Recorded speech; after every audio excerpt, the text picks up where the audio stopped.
After the disappointment of failing to qualify last time out, Streamline are looking to bounce back here in Hungary. Senna is on a rampage. Can he go 4 in a row today? The 1988 Hungarian Grand Prix is next. Hey guys, welcome back to round 10 of the 1988 season as part of our Streamline series here on YouTube. And we do have the Hungarian Grand Prix at the Hungaroring today. I believe this is the third race here at this circuit. I think it started in 1986, so 87, 88. That should be the third one. It's got a very, very strange layout through that first sector. A very slow chicane on the exit of turn 2 into a 3, 4 and 5, then up to turn 6, which is a pretty quick left-hander. A very strange layout, no risk of rain this weekend. Martin Brundle ready to go. Martin Donnelly waiting in the wings for his chance, which might come possibly in 1989 if we choose to hire him as a second driver. Of course, we are expanding to 2 cars in the team for next year. The Constructors' Championship going into this one is still McLaren leading the way, of course, with Lotus and Ferrari neck and neck for second place, and Arrows consistently scoring points, albeit not too many points each time, but they are in 4th place, well clear of Williams and Benetton. And here's a quick look at the drivers. So Martin Brundle has now had 63 starts in Formula 1. And like I said, we are expanding to 2-car team next year, so that second driver will be filled. I don't know whether we'll have a reserve and a test driver, maybe just a reserve driver. Anyway, let's have a look at what's happened in the last week in Formula 1. FISA have recognised the dangers of concrete barriers used in runoff areas after Michele Alboreto suffered injuries in Germany. The Italian is set to miss the next 2 months of the season, with reserve driver Roberto Moreno once again filling in. Piquet's late mistake at the Hockenheimring has effectively assured him that the championship reign will come to an end in a matter of a few races. Piquet's race engineer said this after the race: "Lapped cars should just get out of the way. Today it's cost us points." Wallace has said he's incredibly happy with his first points in Formula 1. His teammate Maurizio Gugelmin refused to comment on the situation.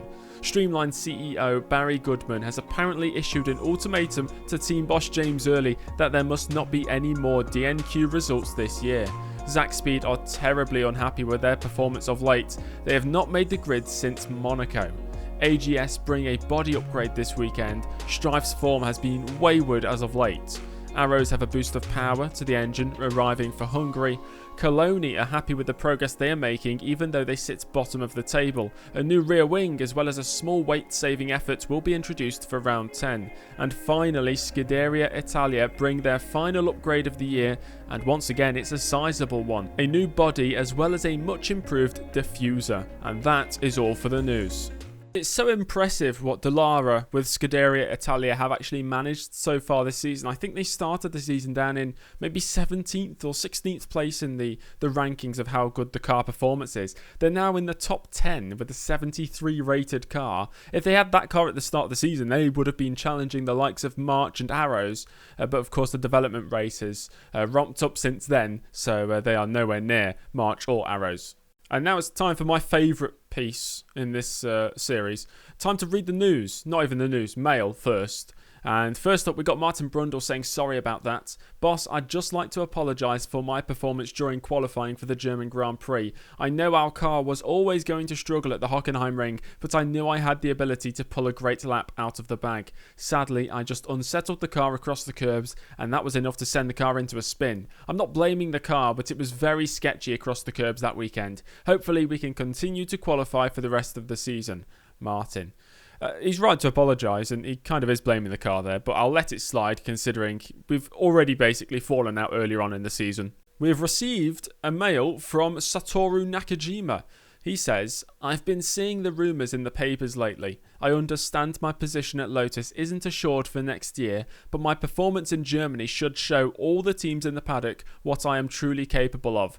We have not discussed the potential move to Streamline next year, but as the rumours are already circulating, I figured we may as well get in touch. I'm a very capable driver, and on my day I can perform to a very high level." So the rumour between Streamline and Nakajima was completely false. It was made up, but now, due to the rumour being made up, Nakajima has reached out and contacted us. He did just score a podium in Germany, which was very impressive, but his seat is still under threat. He's definitely on the shortlist, and team boss or CEO Barry Goodman is not happy at all. James, I'll be upfront about this. I am really not happy about the qualifying fiasco in Germany. As a team manager, you are essentially an extension of the driver, so whatever the driver does, it makes you responsible as well. Your position as manager is secure, at least for the time being, but I want to see a flawless route to qualifying for the rest of the season.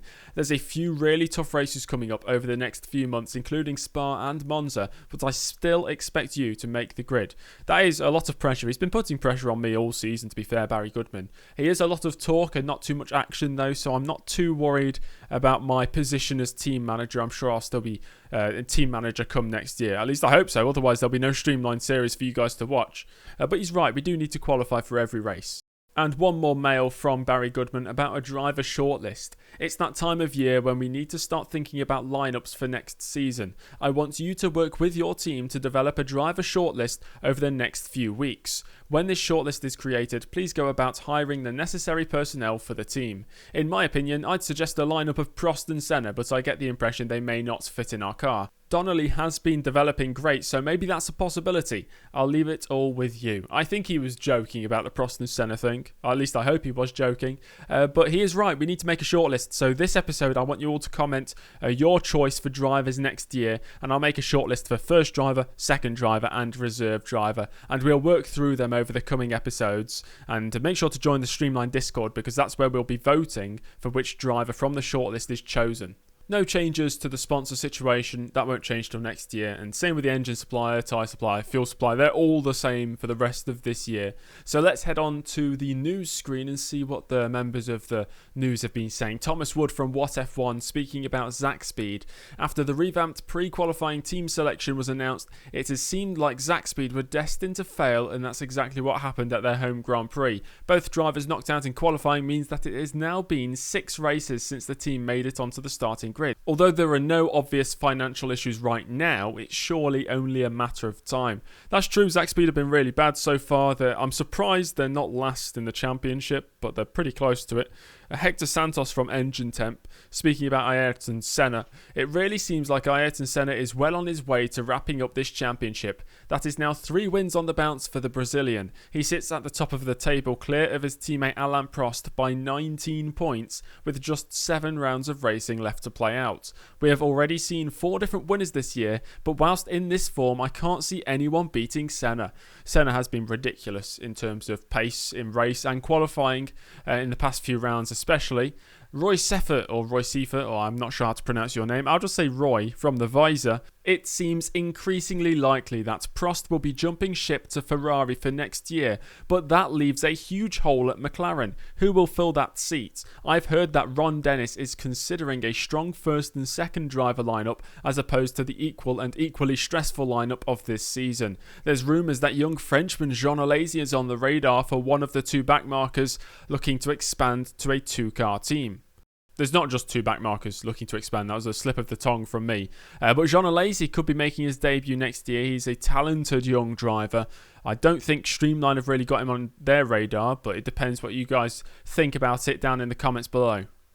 Anyway, enough talk. Let's get into the action. Pre-qualifying for the 1988 Hungarian Grand Prix.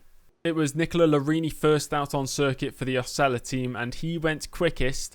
Ginzani then headed out for Zach Speed and slotted in right behind. It was very close though, and then his teammate Bernd Schneider actually went faster than Nicola Larini. Zach Speed seemed to have some pace here this weekend. Stefano Modena and Oscar Larori only managing best of 4th place in the end, which means that Bernd Schneider the fastest for Zach Speed, the Osella of Larini in 2nd place, then Ginzani almost a second down on his teammate in 3rd, Modena scraping through into the main qualifying session, and once again, we've seen it so many times this season already, Oscar Larori knocked out in pre-qualifying.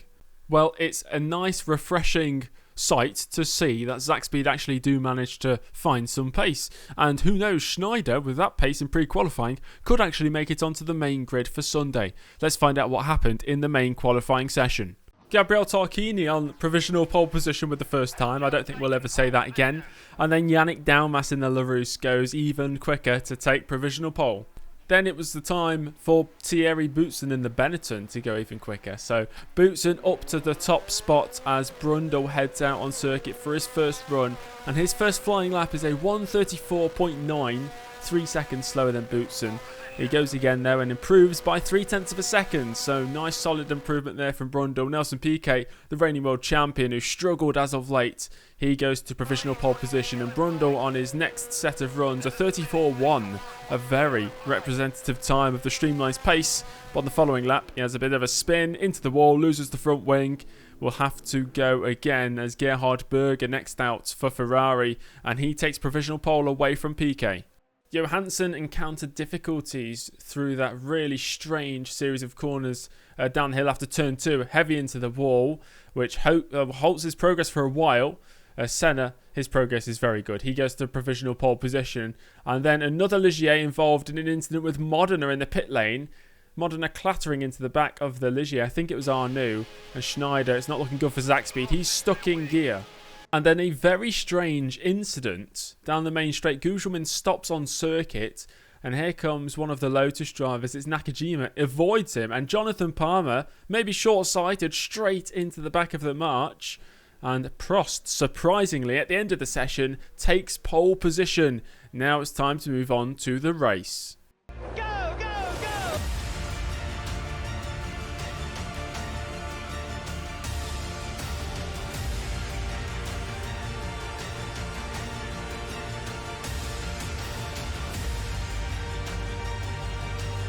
It's speed! Senna!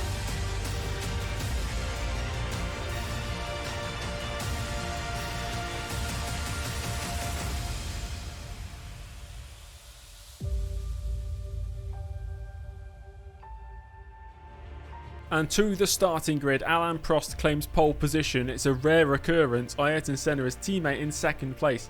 Gerhard Berger was pretty close to the two McLarens. He lines up in third. And Piquet trying to bounce back after a couple of poor performances in the past few races. He's in fourth ahead of Moreno on his return. Boutsen in sixth ahead of Nakajima. Mansell in the lead. Williams only eighth. And it's Nannini and Chiva rounding out the top 10. Warwick sets off from 11th. Johansson and Arnoux, the two Ligiers, up there. And then it's Riccardo Patrese, the Williams, all the way down in 14th place. Then it's 15th place for Yannick Daumas, the first driver to be more than 2 seconds behind the pole sitter. Jonathan Palmer in the Tyrrell in 16th ahead of Daumas' teammate Alio. Then it's Gugelmin in the lead march, only 18th place. Alex Caffi in the upgraded Scuderia Italia in 19th. Philip Strife in the upgraded AGS rounding out the top 20. Andy Wallace cannot repeat his heroics of the past two races in qualifying. He qualifies down in 21st, ahead of the Minardi of Perez Sala. Brundle makes it onto the grid after missing out in Germany. He's in 23rd. Then it's Martini, Rothengatter, and the big surprise, Bernd Schneider, the Zakspeed, making it onto the grid by 2/1000ths of a second. And that means Nicola Larini, Tarquini, Modena, and Ghinzani all miss out on getting onto the grid. The race strategy then for Martin Brundle, it's a 76-lap race. It's a two-stop strategy for the Streamline driver, pitting on lap 26 and lap 51. There's no risk of rain, but it's slightly overcast conditions, and the objective is to finish the race. Well, there's only one more thing to do, and that's go racing. The 1988 Hungarian Grand Prix is next. And here we are on the grid, Martin Brundle ready to get this race underway. The lights are on. We're underway here in Hungary for the 1988 Hungarian Grand Prix. There's a staller. It's Eddie Chiva in the arrows as everybody takes evasive action, hurtling down towards turn 1 for the first time. Brundle looking to the inside of Perez Sala, already gaining 2 positions on his starting place. Make that 3 if he can get past Philip Strife, the AGS, the newly upgraded AGS on the outside. The Streamline of Brundle on the inside. He's taken that position. Next up is Alex Caffi in the Scuderia Italia. Already Martin Brundle into the top 20, so it's a positive start after missing out on the race in Germany as he goes past the Scuderia Italia of Alex Caffi up into 19th place. We dearly need a finish here today. Whether it's going to be our best result of the season, probably not, but there's a replay of Eddie Chiva off the start. Just didn't get going, he stalled. And the Detroit Grand Prix went out of the race as we start lap 2. Ayrton Senna has jumped up above Prost. He's in first place. Berger has jumped Prost as well. Prost has slipped from pole down to third place. Piquet and Moreno maintain their positions. Mansell up into the points as Boutsen and Nakajima lose out. Warwick and Johansson gaining places. The biggest gainer though, Andy Wallace, started 21st. He's already in 16th place. A brilliant start for him. Gugelmin, his teammate, made an equally good start. And Martin Brundle started 23rd, already up to 19th place. Let me know if you like the changes to this graphic with the plus and minuses to the positions. As we move on to Nigel Mansell, that's the start of lap 2, and he's gone deep into the first corner, and off he goes. And that seems to be terminal for Mansell, so after that brilliant start up to 6th place, it's all gone wrong for him. As Wallace now putting pressure on Arnoux. This is for 14th place. We're on lap 6 now, and Gugelmin seems to be holding a train of cars up, including his teammate, and a bit of contact there between Wallace in the March and Arnoux in the Ligier. And down the main straight we go. They're going to go side by side as we start lap 7. Can Wallace brake later than Arnoux? He'll have the inside line, which is the better line into this first corner, and he's going to send it.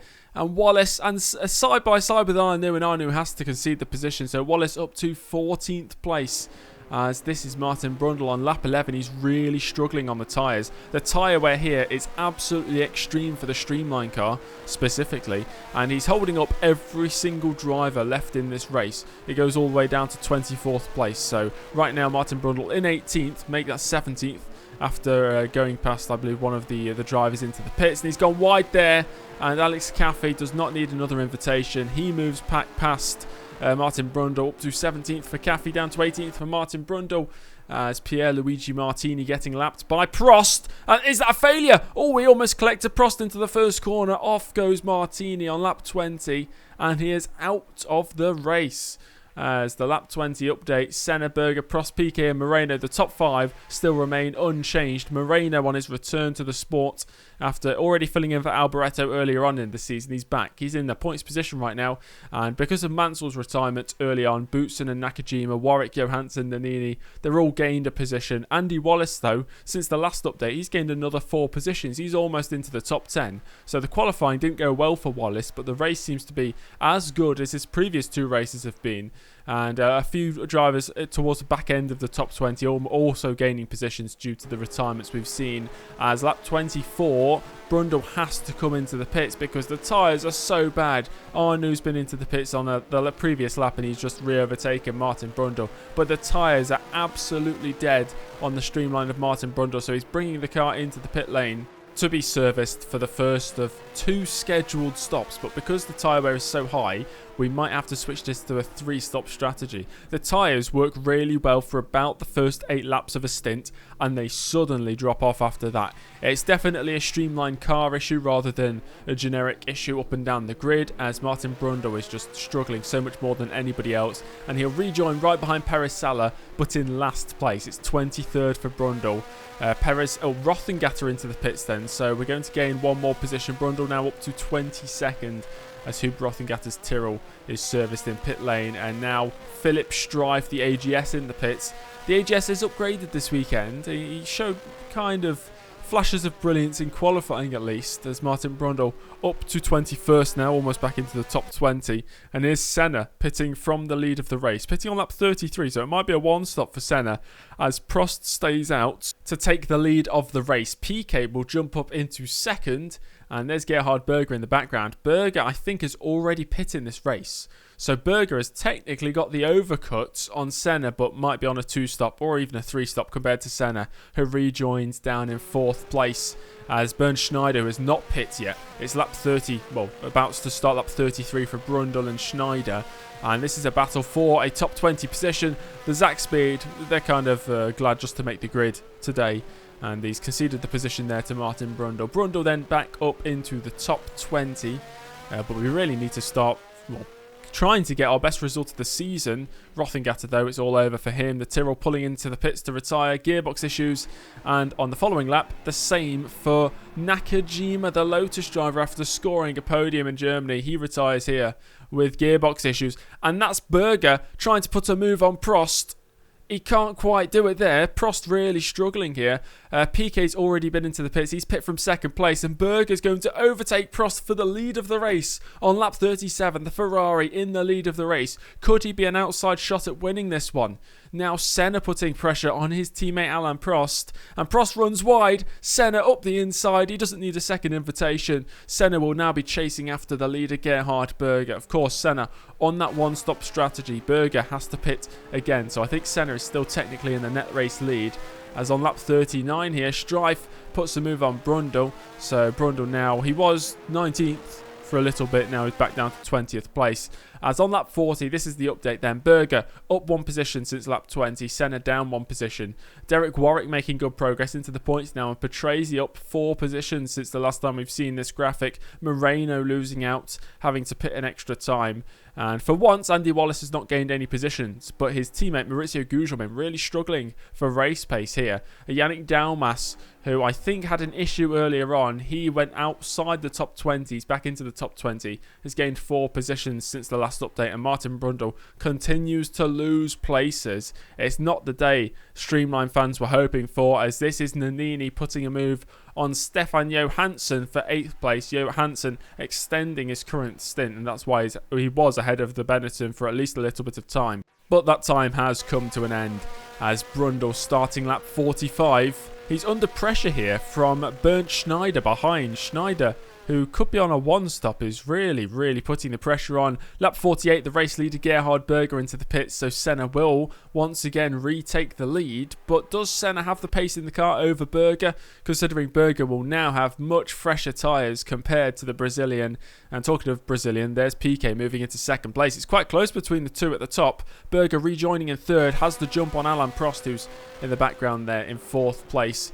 As Brundle, there's a car on his inside. It is Schneider. He's trying for the move and he's taking it. The Zach Speed has overtaken the Streamline. We said this at the start of the season. It would be a battle between these two teams for the low positions on the grid. And it's, well, proving to be the case here. As once again, Brundle re-overtakes Schneider, just trying to hold on to that 20th place. And there's Schneider again to the inside, potentially. He's trying for the move.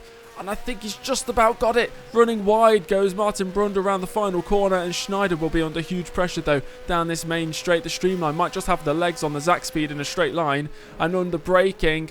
Nice one by Martin Brundle, moving back up the inside to retake that 20th place. But this is a battle that's been raging on for a number of laps, and Brundle choosing to pit this lap. The tyres once again just completely falling off, and he'll somehow have to do the final stint. Close up to, oh, that's a bit wide going into the pits. Close up to Schneider once again and re-overtake him on track, because Schneider going to the end, of course, as Brundle rejoins in 21st and last place. Not too many retirements so far. Blue flags are out for Brundle as well. He's already about 2.5 laps down, so he's used to it by this point. As Nannini pulling into the pits. It's another gearbox issue that we've seen today. We've already seen 2 out due to gearbox issues, Rothengatter and Nakajima, and now Nannini is added to that pile, as this is Warwick looking for a move on Johansson, who has once again extended his stint. Derek Warwick has been into the pits, and this is for 6th place in the race, so that was for a point. Ligier were running in the points, and Andy Wallace in the background looking interested too. Could Andy Wallace once again score points?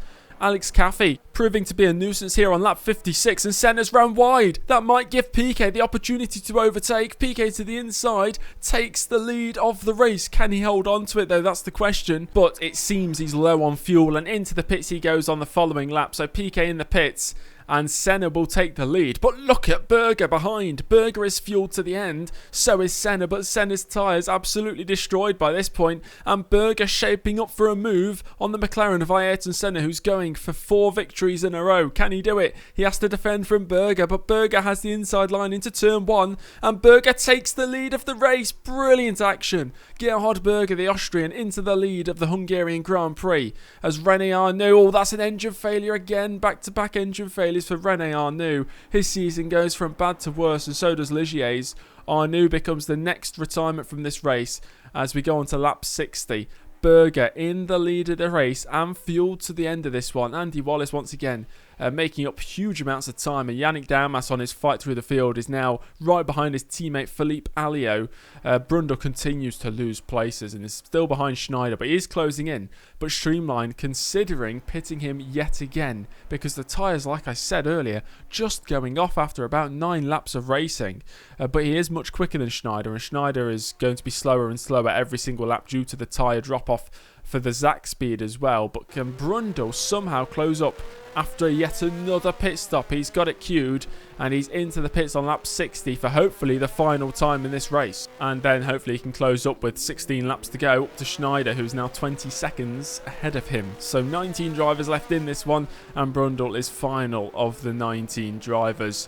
And that is Piquet chasing Senna. Piquet going for a move on Senna, and he's made contact with him. Oh, and Brundle has to take evasive action, and into the wall goes the Streamline. Disaster strikes on lap 68. He was closing up to Schneider. He would have got to Schneider before the end, but now he has to serve yet another pit stop and rejoins even further behind. 28 seconds behind, and this is Riccardo Patrese with an engine failure late on. It's a double Williams retirement, and he stopped at the really bad part of the circuit, and that smoke being kicked up, billowing out of the engine, will be distracting drivers behind. The Zakspeed's missed it. Senna into the rear of Patrese. He's knocked off his front wing, and so has Alio. Disaster strikes via Ayrton Senna, whose day goes from bad to worse. But Gerhard Berger rounding the final corner for the final time will see the checkered flag and become the 5th victor of this season. Gerhard Berger for Ferrari wins here in Hungary, whilst Senna can only languish to a 4th place finish, not even a podium for the Brazilian. And round the final corner for Martin Brundle, he could not catch Schneider, but he does finish in 17th and last place. A disappointing race considering where we thought Streamline might be able to achieve here. It's a very refreshing sight to see a non-McLaren, or at least a non-Senna, winning the race. Berger in the end wins by over 30 seconds to Prost in 2nd place. Berger was so fast in that final stint. Piquet completes the podium, so a return to the podium for Nelson Piquet. Senna after that incident late on in 5th place, and Warwick scoring a point for Arrows means Moreno and Wallace, the 2 fill-in drivers on the grid, 7th and 8th place. And Martin Brundle behind Schneider in the battle between Streamline and Zakspeed, and neither of them getting their best results of the season. So in the Constructors' Championship, at the back end of the table, of course, things don't really change around there. We did see a few retirements late on. Patrese caused chaos late on. Yet again, another double Ligier retirement. They will not be happy. And what does this mean for the championship standings? Well, it means Senna's lead is now 16 points to Prost. Berger jumps up above Chiva and Alboreto, so Berger in 4th place with 24 points to his name, and Piquet scoring 4 points here today, which means he does technically close on Ayrton Senna in the lead, but he's also miles behind. I don't think there was any new point scorers here today, which means 19 drivers still have scored points so far this year, which is quite a large number considering only 6 drivers per race actually score points. Sadly, Martin Brundle not even in the top 30, which will be such a shame. Even Bernd Schneider is in the top 30, but Martin Brundle down there in 32nd place, ahead of the likes of Tarquini, Ginzani, Larori, and Julian Bailey, who we only saw for the first 2 races of the season. I think he is meant to be returning either in round 11 or round 12 in place of Hub Rothengatter. The team's championship, McLaren almost about to hit triple figures, and Ferrari almost at half century. They've re-overtaken Lotus in the battle for 2nd place with Berger's brilliant victory here today, and Arrows hitting the 30-point mark. Or they already reached that, but they're now on 31 points. Not too much change though, and definitely not change down there. Zakspeed still ahead of Streamline, who are still ahead of Coloni. And that's it from me today, guys. Thank you so much for watching this. I hope you enjoyed it. I certainly enjoyed commentating over it, as you can hear from the excitement in my voice, I'm sure. Make sure to give the video a like. Comment down below who you think we should add to the shortlist for the first driver, second driver, and reserve driver for the 1989 season. And subscribe to the channel if you're not already subscribed. And I'll see you in the next one. Goodbye.